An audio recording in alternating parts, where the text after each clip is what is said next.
Alright, I have my bad mic and a kid on my lap. Hi. So I do apologize for the background noise. But with the US presidential election coming up, I know this is a good topic for me to talk about. So, what's going on with US politics? And why is it so weird? And more importantly, who's going to win the next presidential election? So, America is not the world's police. That's at least the phrase that was always uttered in the early 2000s when I was starting to learn politics. And after looking into it and learning about it, we are the world's police. We have been for a very, very long time. You can argue all the way back. You can argue we've been at least the America's police back in 1820 with the Monroe Doctrine, where we determined through James Monroe that we were going to keep Europe out of all of the America's political intertanglements. 1890 Spanish-American War, we take out one of the world's last great empires with the Spanish and stole their colonies from them. And then with World War II, we obviously started enacting the Marshall Plan and using our massive economy to fight Soviet influence in Europe and everywhere in the world. So America has been an empire since at least 1945 and been the world's police. And what we did was we facilitated free trade. We told everybody that the days of German U-boats sinking your passenger liners and your trade routes and everything like that was not going to happen anymore. As long as you allied with us against the Soviets, we would protect your trade. That's an empire. That's Rome. It's not isolationist. It's the opposite. An empire needs trade routes, and we decided to protect everybody. So, then the Soviet Union collapsed. And for the last, 3 decades of presidential elections, we have had people who refused to answer the question of what we were going to do about being the world's police going forward. And there was someone who tried to answer that, and that was Herbert Walker Bush. You guys can probably find an old clip of Herbert Walker Bush talking about a new world order that conspiracy theorists often use to show some sort of cabal controlling everything. The speech was actually about what is America's role going to be now that the Soviet Union is gone. And Herbert Walker Bush was a guy with the chops. He was former director of the CIA, he knew world politics, and he had a big kid job. I know. Yeah, did he have a big kid job? Do you have a big kid job? But the big kid job is important because when you're in business and have a track record of doing something well in business, 90% of middle managers bring negative or no value to their company. 88% of stockbrokers cannot pick stocks. They can't beat the S&P 500 or the Dow. So anyone who can create value added is a competent individual. And Herbert Walker Bush was probably the guy to give us this answer. But he raised taxes. So, in good American fashion, we only voted him in once. And then we had 3 sets of presidents, Clinton, Bush, and Obama, whose foreign policies could be described as do everything wrong. Bush was do one thing massively wrong, and Obama was do nothing. I often joke with people that if you really hate Trump and Biden, ironically, they have, of the last 5 presidents, are 1 and 2 on foreign policy. It just is what it is. Now, Anthony Blinken was probably pulling the strings for the Biden administration, but he was basically hand-raised to be Secretary of State from the day he was born. His father was heavily involved in Democratic politics. Anthony Blinken is essentially Liz Cheney if she had not fallen out of favor. So what's going on again? What does this have to do with the election? Well, we're in a standard political realignment, but it is a big one. Because of this free trade that we had been essentially guaranteeing since 1945, that we had turned into a security policy in 1980s with Reagan, we're doing this to fight the Soviets. Well, there was always a little bit of weirdness with the parties, because the Free Trade Party, the globalists, the supply-siders, the Republicans, were always anti-immigration, because, that's how the factions lined up. And the party that was for labor, the Democrats, was always sort of for immigration. And these things are odd, because immigration generally, not talking about social cohesion, just the raw economics, is generally a net positive for a country. So if you're a free trader, a supply-sider, immigration was a good thing. And if you're fighting for skilled labor, immigration is generally a bad thing, because the skilled laborers are the first ones to lose their jobs when immigrants come to the country. So the parties had this weird alliance where even if the Democrats would talk like they were getting rid of free trade or fighting it, they wouldn't. And where the Republicans would talk like they were fighting or trying to restrict immigration, they wouldn't. And we just sort of kept that stalemate going. And to understand this, I often hear people say, I wish we had multi-party systems in America like the Europeans do. We do have a multi-party system. It is called the primaries. Our parties are big tent parties. They are multiple factions that cobble together and decide that they can actually govern as one party. The Republicans are a large party of single-issue voters, which is why they were able to absorb this new faction coming in, which we'll get to.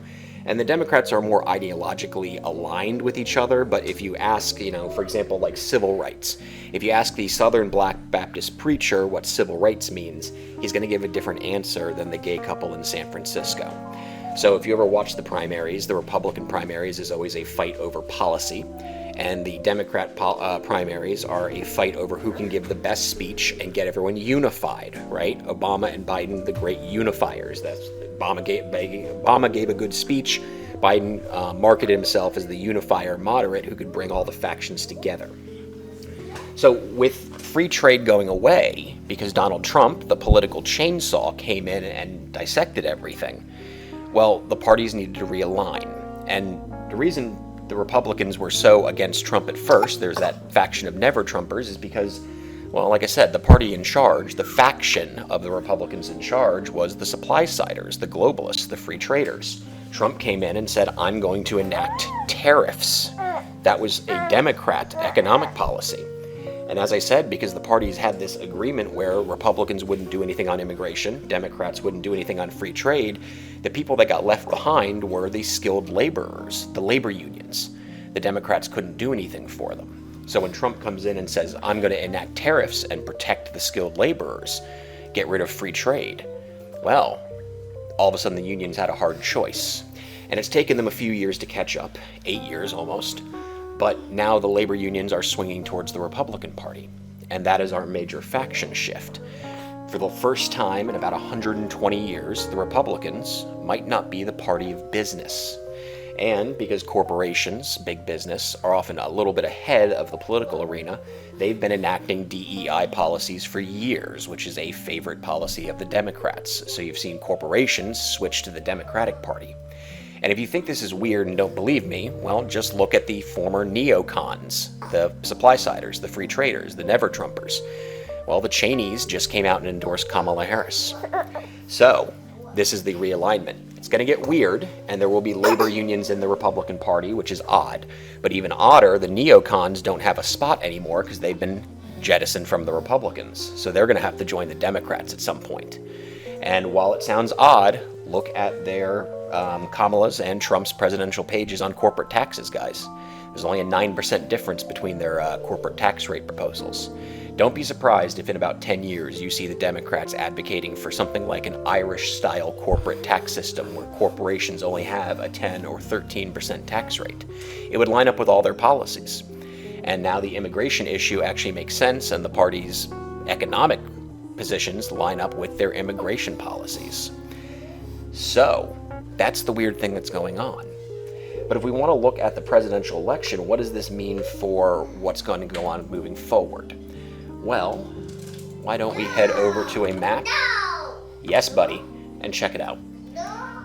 So within America, I know there's a lot of international people who actually watch this channel. I need to pull up the map so you can actually understand this. The blue collar belt of America is through here. This is the Rust, or not the Rust Belt, but this is the Great Blue Wall. You see these blue states here. And these previously were all Democratic strongholds. And they switched in 2016 with the Trump election. He started stealing away those labor unions. Now, the polls are incredibly close here. But again, anything close favors Trump, because there has always been a hidden section of Trump voters who don't answer the polls. And even Ohio has now, which was a swing state, you can say, is now solidly in the Trump campaign. Florida, previous swing state, solidly in the Trump campaign there.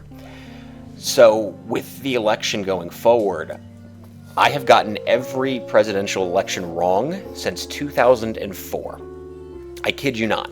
I've never gotten one right. I thought there was no way Bush got reelected. I thought there was no way Obama wins reelection, or first election. Thought there was no way he loses to Romney no way Romney loses in 2012. And I thought there was no way Hillary loses in 2016. I thought there was no way Trump loses in 2020 when the economy was going well, even during COVID. So, all of the election predictors, the historical data, said that this was an easy win for Biden and the Democrats. Because during the past midterm elections, the 2018 midterms, where we elected the House representatives, those are generally a referendum on the party in power, which was Biden. 2022 midterms. And the independent vote split 4-5 for the Democrats. And the exit polling said they hated Biden, they hated his policies, they couldn't stand the economy, and they still came out and voted against the Republicans. That is a horrible sign for the Republicans and Trump. Yet, if you look at the math here and the current state of everything, Trump is going to slightly win the Electoral College. It hinges on Pennsylvania here. As you can see, all that has to switch is big ol' purple Pennsylvania, and Kamala gets her 270. I still think the Democrats are favored, but I am in the camp with Nate Silver, where he's kind of like, look, I know how the numbers look, but my gut tells me Trump is going to win. Because all he has to do is switch just one of these things in the big blue wall, and these are states that he previously won in 2016, as you can see right there. 2020 map, see? Biden takes them. It's these are the only three states that really, really matter. Georgia, Arizona, Nevada look like they are locked up for the Republicans. North Carolina is somewhat close, but I can't pull up the polls for that. But this is all that matters. And with the labor unions finally shifting over, finally starting to get it, that, swallowing that tough pill that after 120 years they are actually Republicans, and the Democrats slowly accepting the fact that they're going to have to absorb the neocons, which I should explain. The Republicans, like I said, are single-issue voters, so it's easier for them to just kind of switch their factions around. The pro-life people only care about pro-life issues. The libertarians only care about freedom issues. So when the labor unions come in and we have to kick out the economic conservatives, the quote-unquote neocons there, globalists, supply-siders, whatever you want to call them, it's an easy switch for the Republicans to make. The Democrats are more ideologically bound, though. They have to accept people in a little slower. The Republicans are they're both Big Tent parties, but the Republicans are a more traditional Big Tent party than the Democrats, so it takes the Democrats longer to absorb factions and change themselves. So, that is, I sort of gave the prediction.